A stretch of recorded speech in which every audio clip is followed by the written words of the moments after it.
Alright, everyone, moving ahead to the next chapter. This marks the beginning of the chapter जो आपके syllabus में है about the juvenile justice system. कि juvenile justice system है क्या and what are its major parts? What makes up the juvenile justice system? So basically, the juvenile justice system is the structure of the criminal legal system that deals with crimes committed by minors. Please use this word minors. Why? Because minors basically हमें it's a term regularly used whenever we're talking about the juvenile justice system. तो आप लोग जो है minors term use करें to explain juveniles. Secondly, the upper age of eligibility is determined by the juvenile law of each state which varies. अब इसका क्या मतलब है कि juvenile justice system हमारे क्रिमिनल जस्टिस सिस्टम का वो वाला हिस्सा है जहाँ पे हम डील करते हैं 10 से 18 ईयर ओल्ड्स तक. अब 10 वाला तो समझ आती है, 18 वाली जो डिजिट है it can vary from one place to another because हर स्टेट में हर एरिया में according to the law minors की जो मैक्सिमम एज है वो डिफरेंट होती है. So this can be more or less the same.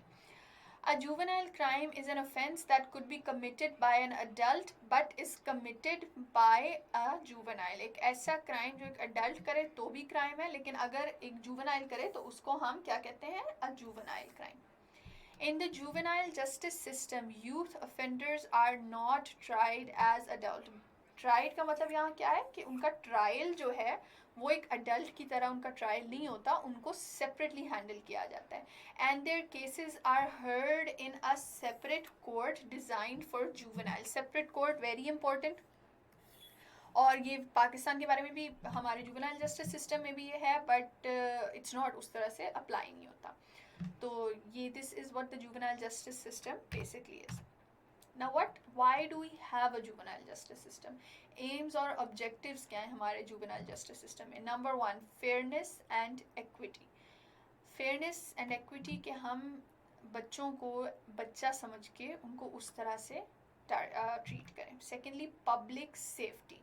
हमारी जो पब्लिक है वो सेफ भी रहे इस तरह की क्रिमिनल एक्टिविटी से, लेकिन साथ साथ जो जुवेनाइल जो बच्चा है, I am saying calling them बच्चा again and again because 18 year old is not an age, वो बहुत छोटे बच्चे ही होते हैं. Rehabilitation rather than punishment. The juvenile justice system focuses on rehabilitation.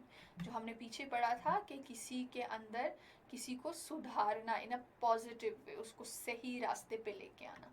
तो juvenile justice system focuses on this. Keeping them away from adult criminality.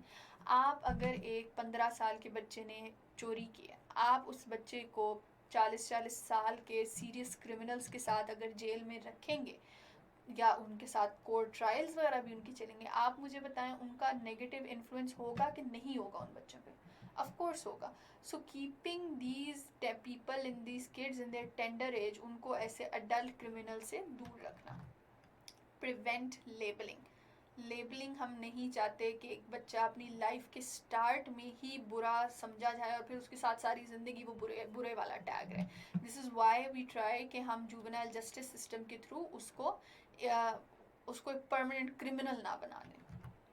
Positive youth development. Like I said, आपकी जो कंट्री है उसका फ्यूचर उसका youth है. तो इस तरह से जुवेनाइल जस्टिस सिस्टम को सही रख के हम अपनी यूथ को सही ट्रैक पे लेके जा सकते हैं.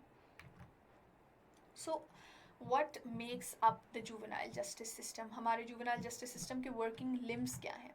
नंबर वन, द पुलिस, जिन्होंने जाना है और अरेस्ट करना है. अब ये हम अगले लेक्चर में पढ़ेंगे किस तरह से पुलिस काम करती है और जुवेनाइल्स के केस में उन्होंने किस तरह से बिहेव करना है. Secondly, prosecution. This is why I wanted you to study juvenile justice system afterwards, because अब आपको पता है पुलिस का प्रोसिक्यूटर का क्या रोल है. तो प्रोसिक्यूशन ने क्या करना होता है, what do they have to do differently in the case of a juvenile, but they do have a very important role. The जज. अब जाहिर है जज जो है, ये तीनों तो वैसे ही क्रिमिनल जस्टिस सिस्टम की बेसिक लिम्स है ना, इन्होंने भी हाउ द जज is suppose to handle a juvenile case differently. The lawyer, उनका जो डिफेंस अटर्नी है, उस बच्चे की जिसने उसको कोर्ट में डिफेंड करना है, he is also a part of this.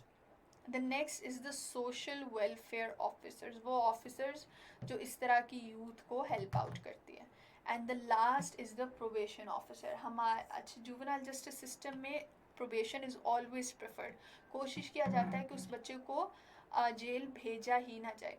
तो इसीलिए जो प्रोबेशन ऑफिसर्स हैं उनका इसमें बहुत इंपॉर्टेंट रोल है कि जब वो बच्चा प्रोबेशन पे जाता है तो they have to supervise and counsel, और उन्होंने एक फादरली फिगर बनना होता है उस बच्चे के लिए. तो प्रोबेशन ऑफिसर का बहुत ज़्यादा इंपॉर्टेंट रोल है जुवेनाइल जस्टिस सिस्टम में. अब पाकिस्तान में जो हमारा जुवेनाइल जस्टिस सिस्टम है, what are the relevant laws. There are a few laws जो कि जुवेनाइल्स को डिफरेंटली ट्रीट करता है. First of all we have the PPC of 1860, वही outdated law. Secondly we have the CrPC of 1898. अब ये तो सारे, ये ओवरऑल सारे क्राइम्स में है. ये हमारा सब्सटेंटिव लॉ है, ये हमारा प्रोसीजरल लॉ है, लेकिन इनमें जुवेनाइल्स का भी मेंशन है. A very important one, I think this is, the date is wrong. ये डेट सॉरी इट्स रॉन्ग, आप लोग इसको चेक कर लीजिएगा. Punjab youthful offenders ordinance, I think it's 1983. This we have the juvenile just, हाँ जी it's 1983. We have the juvenile justice act of 1986. we have the JJSO which had been important for a very long time क्योंकि ये सबसे relevant था. but the JJSO was again changed in a way. A new act was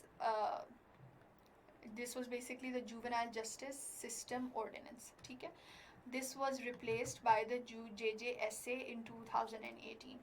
अब हमारे लिए ये सारे laws उस तरह से relevant नहीं है. We can study this to understand. JJSO पढ़ें ताकि हमें समझ आए उसमें फ्लॉज क्या थे, लेकिन हमारे लिए सबसे ज़्यादा रेलिवेंट है JJSA क्योंकि आज यही अप्लाई हो रहा है. And this is why in the next lecture we will study the JJSA. उसके हम क्लॉजेस पढ़ेंगे और हम ये समझेंगे, we will try to understand कि जुवेनाइल जस्टिस सिस्टम में किसका क्या रोल है. So this marks the end of this lecture. In the next lecture we will study the JJSA and its very important clauses. See you then. Allah Hafiz.